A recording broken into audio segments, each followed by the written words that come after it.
नमस्कार मित्रांनो संदेश डिजिटल सर्व्हिसेस या चॅनलवर आपले स्वागत आहे। मित्रांनो, मुख्यमंत्री माझी लाडकी बहीण या योजनेचा लाभ घेण्यासाठी अजूनपर्यंत भरपूर महिलांनी ऑनलाईन अर्ज दाखल केलेले नाहीत। ज्या महिलांनी ऑनलाईन अर्ज केले आहेत अशा पात्र महिलांच्या खात्यावर रक्षाबंधन या दिवशी 3000 रुपये रकमेचा लाभ हा डीबीटी मार्फत म्हणजेच आधार कार्डला जी बँक लिंक आहे त्या खात्यावर येणार आहे।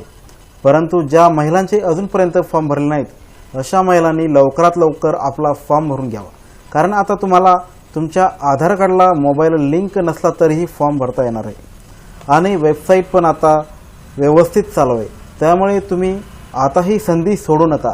मी आज तुम्हाला मुख्यमंत्री माझी लाडकी बहीण या योजनेचा online form step by step घरी बसून मोबाईलवर किंवा तुमच्याकडे कॉम्प्युटर किंवा लॅपटॉप असेल तर तो घरच्या घरी कसा भरायचा ते या व्हिडिओच्या माध्यमातून सांगणार आहे। तत्पूर्वी तुम्ही अजून जर आपल्या चॅनलला सबस्क्राइब केले नसेल तर आपल्या चॅनलला सबस्क्राइब करून ठेवा। तर चला आपण व्हिडिओला सुरुवात करूयात। तर मित्रांनो, सर्वप्रथम तुम्हाला गुगलवर यायचे आहे आणि गुगलवर तुम्हाला सर्च बारमध्ये ladkibaheen.महाराष्ट्र.gov असे सर्च करायचे आहे। मित्रांनो, सदर वेबसाईटची लिंक ही डिस्क्रिप्शन बॉक्समध्ये सुद्धा दिलेली आहे, त्यावर क्लिक करून तुम्ही या वेबसाईटवर येऊ शकता। तर मित्रांनो, अशा प्रकारे तुमच्यासमोर ही वेबसाईट ओपन होईल। इथे 4 ऑप्शन दिलेले आहेत: मुखपृष्ठ, योजनेची माहिती, आवश्यक कागदपत्रे आणि अर्जदार लॉग इन। तर मित्रांनो, फॉर्म भरण्याच्या अगोदर तुमच्याजवळ काही कागदपत्र हे तुमच्या मोबाईलमध्ये फोटो काढून तुम्हाला ठेवावे लागणार आहेत। तर इथे आवश्यक कागदपत्रे यावर आपण क्लिक करून फॉर्म भरण्यासाठी तुम्हाला काय काय कागदपत्रांची आवश्यकता लागणार आहे ते आपण थोडक्यात जाणून घेऊयात। तर मित्रांनो, इथे तुम्हाला आधार कार्ड लागणार आहे। तर तुम्ही तुमच्या मोबाईलमध्ये किंवा तुमच्या कॉम्प्युटर किंवा लॅपटॉपमध्ये आधार कार्डच्या पुढच्या व मागच्या बाजूचा फोटो तुम्ही काढून ठेवा आणि फॉर्म भरत असताना तुम्हाला आधार कार्ड अर्जामध्ये आधार कार्ड प्रमाणेच नाव नमूद करावे। तर ऑनलाईन अर्ज तुम्ही भरत असाल तर तुम्हाला आधार कार्ड प्रमाणेच तुम्हाला तुमचे नाव टाकून घ्यायचे। त्यानंतर मित्रांनो, तुम्हाला इथे अधिवास प्रमाणपत्र उपलब्ध नसेल तर महिलेचे 15 वर्षापूर्वीचे रेशन कार्ड किंवा 15 वर्षापूर्वीचे मतदार ओळखपत्र किंवा जन्म प्रमाणपत्र, शाळा सोडल्याचा दाखला यापैकी कोणतेही एक डॉक्युमेंट तुम्हाला तुमच्या मोबाईलमध्ये हे फोटो काढून ठेवायचे आहे। तुमच्याकडे जे उपलब्ध असेल त्याचा तुम्ही तुमच्या मोबाईलमध्ये फोटो काढून ठेवा। त्यानंतर महिलेचा जन्म परराज्यातील असल्यास पतीचे 15 वर्षापूर्वीचे रेशन कार्ड, 15 वर्षापूर्वीचे मतदान ओळखपत्र किंवा जन्म प्रमाणपत्र किंवा शाळा सोडल्याचा दाखला किंवा अधिवास प्रमाणपत्र फॉर्म भरताना हे अपलोड करायचे आहे। तर हे ज्या महिला परराज्यातील आहेत त्यांच्यासाठी हे कागदपत्र लागणार आहे। त्यानंतर मित्रांनो, वार्षिक उत्पन्न 2.5 लाखापेक्षा कमी असणे आवश्यक। मित्रांनो, पिवळी अथवा केशरी शिधापत्रिका असल्यास उत्पन्न प्रमाणपत्राची आवश्यकता नाही। तर मित्रांनो, तुमच्याकडे जर केशरी किंवा पिवळं रेशन कार्ड असेल तर तुम्हाला उत्पन्नाची आवश्यकता लागणार नाही। शुभ्र शिधापत्रिका असल्यास अथवा कोणतीही शिधापत्रिका नसल्यास वार्षिक उत्पन्न 2.5 लाखापर्यंत असल्याचे प्रमाणपत्र आवश्यक। तर तुमच्याकडे जर कोणतीही शिधापत्रिका नसली तर तुम्हाला तसे प्रमाणपत्र द्यावे लागणार आहे। नवविवाहितेच्या बाबतीत रेशन कार्डावर तिच्या नावाची नोंद नसल्यास विवाह प्रमाणपत्र असलेल्या अशा नवविवाहितेच्या पतीचे रेशन कार्ड हे उत्पन्नाचा दाखला म्हणून ग्राह्य राहील। तर मित्रांनो, ज्या महिलांचे नुकतेच लग्न झालेले आहे आणि त्यांचे नाव त्यांच्या सासरील रेशन कार्डमध्ये अजूनपर्यंत नमूद केले नाहीत अशा महिलांना त्यांचे मॅरेज सर्टिफिकेट म्हणजेच विवाह प्रमाणपत्र किंवा पतीचे रेशन कार्ड हे उत्पन्नाचा दाखला म्हणून ग्राह्य धरण्यात येणार आहे। तर तुम्ही फॉर्म भरत असताना ते तुम्ही अपलोड करू शकता। त्यानंतर बँक खाते तपशील, तर तुमच्याकडे बँकेचे पासबुक असणे आवश्यक आहे आणि तुमच्या बँक अकाउंटला आधार क्रमांक लिंक असणे आवश्यक आहे। कारण मित्रांनो, जे काही तुमचा लाभ आहे मुख्यमंत्री माझी लाडकी बहीण योजनेचा, तर आधार कार्डला जी बँक लिंक आहे त्यावर तुम्हाला हा लाभ मिळणार आहे। त्यानंतर मित्रांनो, लाभार्थी महिलेचे हमीपत्र व फोटो।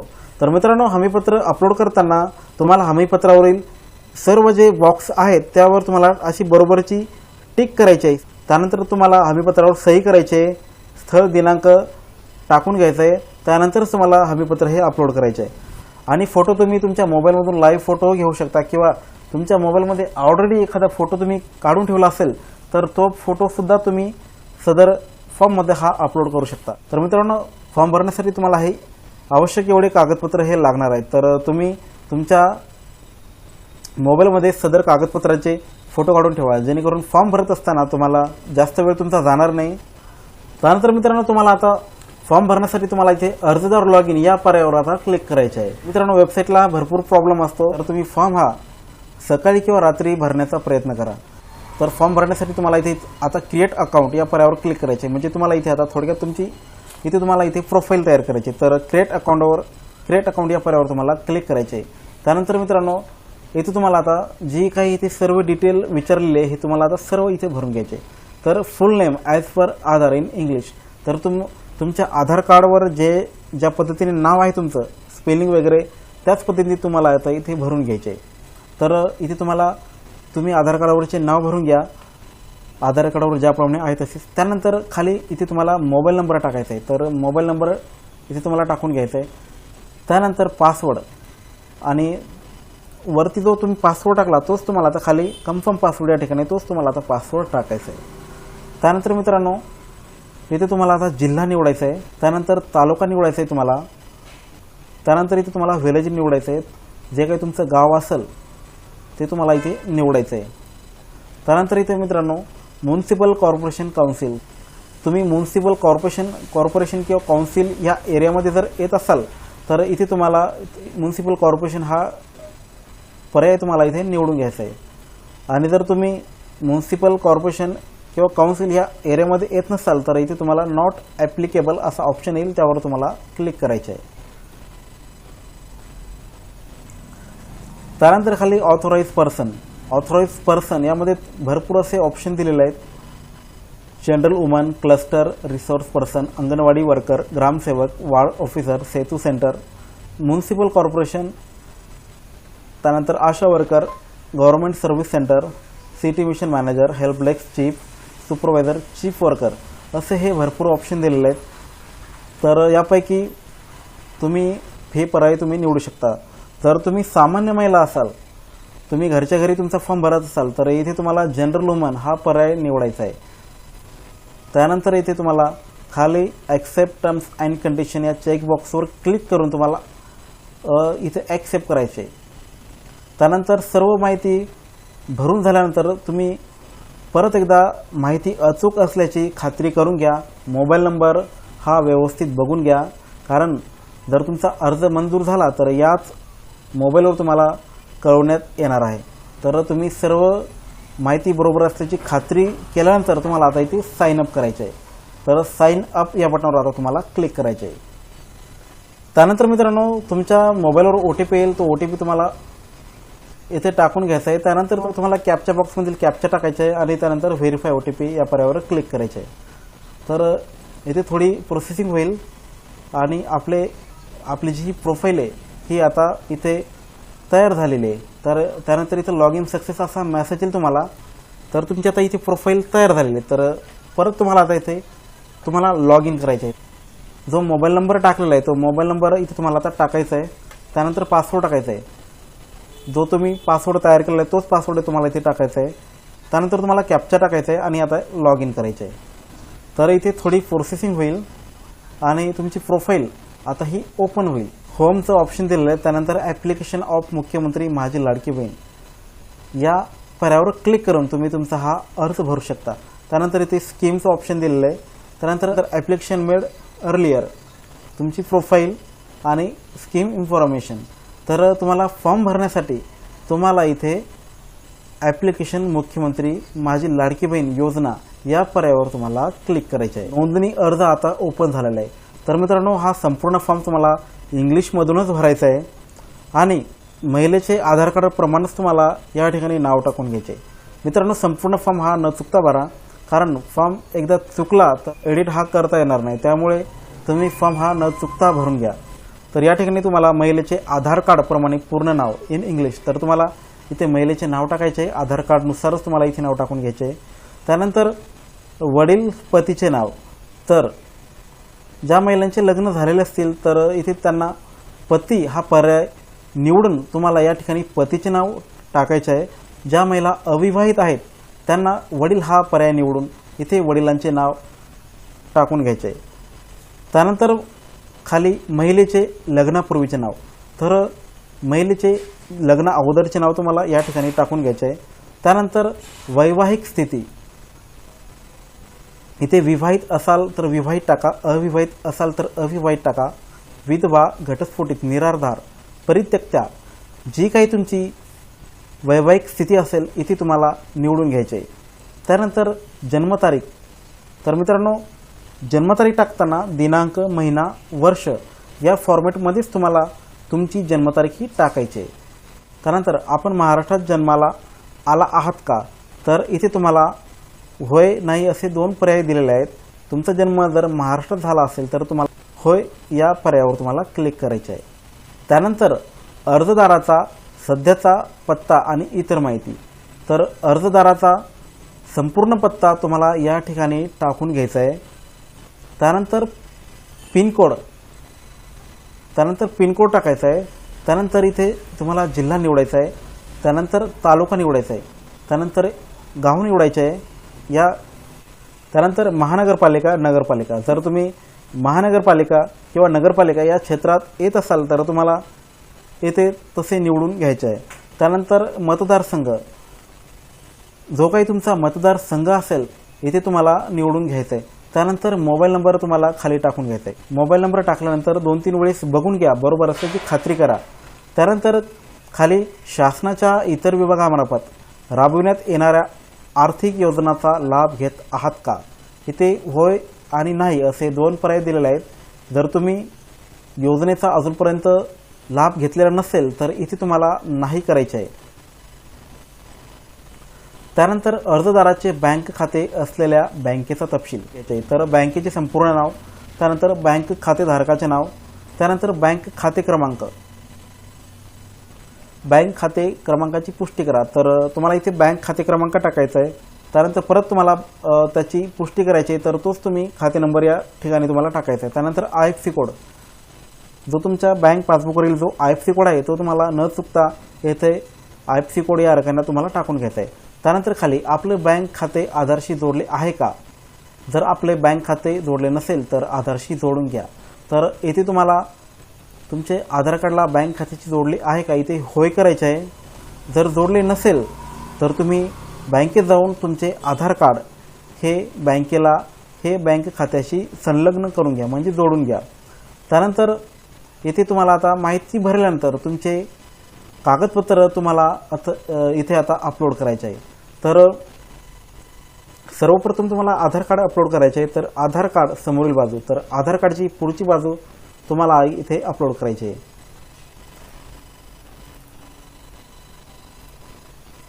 आधार कार्ड सिलेक्ट करायचं आहे आणि अपलोड म्हणायचे आहे। त्यानंतर इथे तुम्हाला असा मेसेज येईल, फाईल अपलोड सक्सेसफुली, तर तुमची आधार कार्डची पहिली बाजू ही अपलोड झालेली आहे। तर इथे व्ह्यू फाईल या पर्यायावर क्लिक करून तुम्ही आधार कार्ड अपलोड झाल्याची खात्री सुद्धा करू शकता। त्यानंतर आधार कार्डची मागील बाजू, तर तुम्हाला आता आधार कार्डची मागील बाजू अपलोड करायची आहे, तर फाईल अपलोड सक्सेसफुली।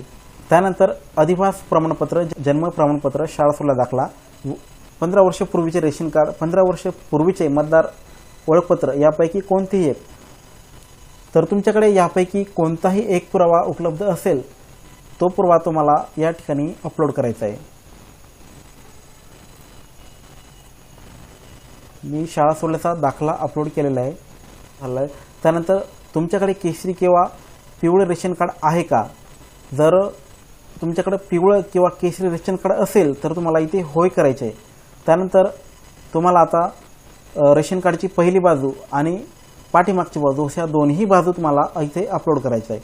तर अपलोड या पर्यायावर क्लिक करायचं आहे। त्यानंतर पहिली बाजू सिलेक्ट करायची आहे, अपलोड म्हणायचे आहे। त्यानंतर फाईल अपलोड सक्सेसफुली। त्यानंतर परत आता पाठीमागची बाजू रेशन कार्डची आता ही तुम्हाला सिलेक्ट करायची आहे, ओपन करायची, अपलोड करायची। तुम्ही व्ह्यू फाईल या पर्यायावर क्लिक करून तुम्ही अपलोड झाल्याची खात्री देखील करू शकता। त्यानंतर अर्जदाराचे हमीपत्र हस्ताक्षर करून अपलोड करा। मित्रांनो, हमीपत्रावर तुम्हाला सही करून नाव टाकून तुम्हाला हे हमीपत्र हे अपलोड करायचं आहे आणि हमीपत्रावर सर्व जे चेकबॉक्स दिलेले आहे त्यावर सर्व चेकबॉक्सवर टिक मार्क तुम्हाला करायचे आहे। त्यानंतरच हे हमीपत्र तुम्हाला अपलोड करायचं आहे। तर हमीपत्र अपलोड करण्यासाठी तुम्हाला इथे अपलोड पर्यायावर क्लिक करायचं आहे, हमीपत्र सिलेक्ट करायचे आहे आणि अपलोड करायचे। त्यानंतर फाईल अपलोड सक्सेसफुली। त्यानंतर मित्रांनो, अर्जदाराचा फोटो। तर या ठिकाणी तुम्ही अर्जदाराचा फोटो हा लाईव्ह सुद्धा काढू शकता किंवा तुमच्या मोबाईलमध्ये अगोदरच तुम्ही काढून ठेवला असेल तर तो सुद्धा तुम्ही या ठिकाणी अपलोड करू शकता। तर फाईल अपलोड सक्सेसफुली। त्यानंतर फोटो व्यवस्थित अपलोड झाला का याची तुम्ही खात्री करून घ्या आणि फॉर्म तुम्ही पूर्ण व्यवस्थित भरला आहे की नाही याची देखील एकदा तुम्ही खात्री करून घ्या, कारण की एकदा फॉर्म भरल्यानंतर फॉर्म सबमिट झाल्यानंतर तुम्हाला हा फॉर्म एडिट करता येणार नाही। तर इथे तुम्हाला आता खाली हमीपत्राचा अस्वीकरण स्वीकारा, तर या चेकबॉक्सवर तुम्हाला क्लिक करायचे आहे आणि इथे तुम्हाला हे जे हमीपत्र आहे अर्जदाराचे हमीपत्र इथे स्वीकारा या पर्यायावर तुम्हाला आता क्लिक करायचे आहे। त्यानंतर मित्रांनो, इथे सबमिट आणि सेव्ह ॲज ड्राफ्ट, तर इथे तुम्हाला दोन ऑप्शन दिलेले आहेत। तर तुम्हाला आता तुमचा फॉर्म इथेच तुम्हाला आता सबमिट करायचा आहे, तर सबमिट या पर्यायावर तुम्हाला क्लिक करायचं आहे। तर इथे नोंदणी फॉर्म प्रवलोकन, जर जो काही फॉर्म भरलेला आहे तर इथे परत ओपन होईल, तुम्ही परत एकदा चेक करून घ्या, बरोबर असल्याची खात्री करा, जन्मतारीख वगैरे चेक करा। त्यानंतर तुमच्या बँकेची डिटेल्स चेक करून घ्या। माहिती चेक झाल्यानंतर तुम्हाला आता फॉर्म हा सबमिट करायचा आहे। तर सबमिट झाल्यानंतर तुमचा फॉर्म हा आता एडिट होणार नाही। सबमिट करण्यापूर्वी सर्व माहिती दोनदा तपासा, सबमिशन केल्यानंतर संपादनास परवानगी दिली जाणार नाही। तर येथे तुम्हाला ही नोट दिलेली आहे, तुम्ही संपूर्ण माहिती ही दोनदा चेक करा, त्यानंतर तुमचा फॉर्म हा सबमिट करा। तर सबमिट या बटनावर तुम्हाला परत क्लिक करायचे आहे। त्यानंतर इथे प्रोसेसिंग होईल आणि इथे बघा मित्रांनो, तुमचा फॉर्म हा सक्सेसफुली सबमिट झालेला आहे। Application submit successfully. तर इथे तुम्हाला ॲप्लिकेशन नंबर येईल, लाभार्थ्याचे नाव येईल। तर अशा प्रकारे मित्रांनो तुमचा फॉर्म हा सबमिट झालेला आहे। तर मित्रांनो, इथे तुम्हाला इथे ॲप्लिकेशन नंबर दिलेला आहे, तुम्ही या ॲप्लिकेशन नंबरचा फोटो काढून ठेवा। तुम्ही या ॲप्लिकेशन नंबरचा फोटो काढून ठेवा किंवा या नंबरची तुम्ही प्रिंटसुद्धा काढून ठेवू शकता। तर क्लोज केल्यानंतर तुम्हाला आता यापूर्वी केलेले अर्ज या पर्यायावर तुम्ही क्लिक करून तुम्ही तुमचा अर्ज हा पाहू शकता। इथे तुम्हाला नेम, ॲप्लिकेशन ID दिलेला आहे, फोटो जो तुम्ही अपलोड केला तो फोटो आलेला आहे आणि ॲप्लिकेशन स्टेटस तर इथे सध्या आता पेंडिंग दाखवत आहे। तर ॲप्लिकेशन स्टेटस यामध्ये तुम्हाला तुमचा फॉर्म, तुमच्या फॉर्मची प्रोसेस कुठपर्यंत झालेली आहे हे तुम्हाला या ठिकाणी कळणार आहे। तुमचा फॉर्म जेव्हा मंजूर होईल तेव्हा तुम्हाला इथे अप्रूव्ड असे ऑप्शन दिसेल किंवा तुमच्या फॉर्ममध्ये काही त्रुटी वगैरे असेल तर ॲप्लिकेशन स्टेटस या पर्यायामध्ये तुम्हाला तशी माहिती देण्यात येईल। त्यानंतर इथे ॲक्शन दिलेलं आहे आणि इथे जे डोळ्याचं आयकन आहे त्यावर क्लिक करून तुमचा फॉर्म हा इथे तुम्ही पाहू शकता। तर मित्रांनो, अशा प्रकारे ही माहिती होती मुख्यमंत्री माझी लाडकी बहीण या योजनेचा जर तुम्ही फॉर्म भरला नसेल तर पटापट भरून घ्या, साईट ही व्यवस्थित चालू आहे। मित्रांनो, माहिती आवडली असल्यास आपल्या चॅनलला सबस्क्राईब करा, व्हिडिओला लाईक करा आणि हा व्हिडिओ तुमच्या मित्र मैत्रिणींना शेअर करायला विसरू नका। धन्यवाद।